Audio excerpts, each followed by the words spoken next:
Good morning. My teacher had given me a story. I read that story and I want that I would explain the story to you.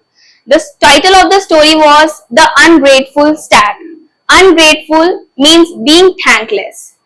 Stag means deer. Let's start the story. Once there was a stag. He was drinking water in a pool.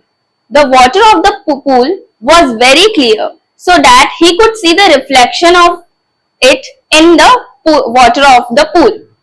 When he saw his horns, he was very grateful to God. He was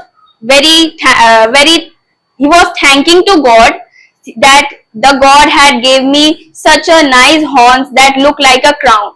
But when he saw the reflection of his legs in the pond, he saw that his legs were thin, ugly, and slim. Just seeing this, he was thankless to God. He was ungrateful to God and he was cursing the God to giving him such thin, ugly, and slim leg. Then he catch a sight of hounds. The hounds were coming near him to kill him and eat him later. Hounds are a type of wild animal that were coming to kill the deer. When the deer saw the hounds, he ran fastly, and we all know that stag could run very fast. So he took up on his heels and ran very fastly. He escaped from the hounds because of his legs. When he moved further, his horns were stuck up in a bush of branches, and because of that, his horns were unable to get out from the bush.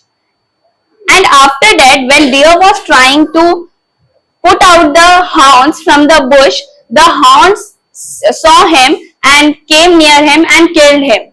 So we should so the moral of the story is we should never regret that what have God given us. We should always thank to God that God has given us. Thank you.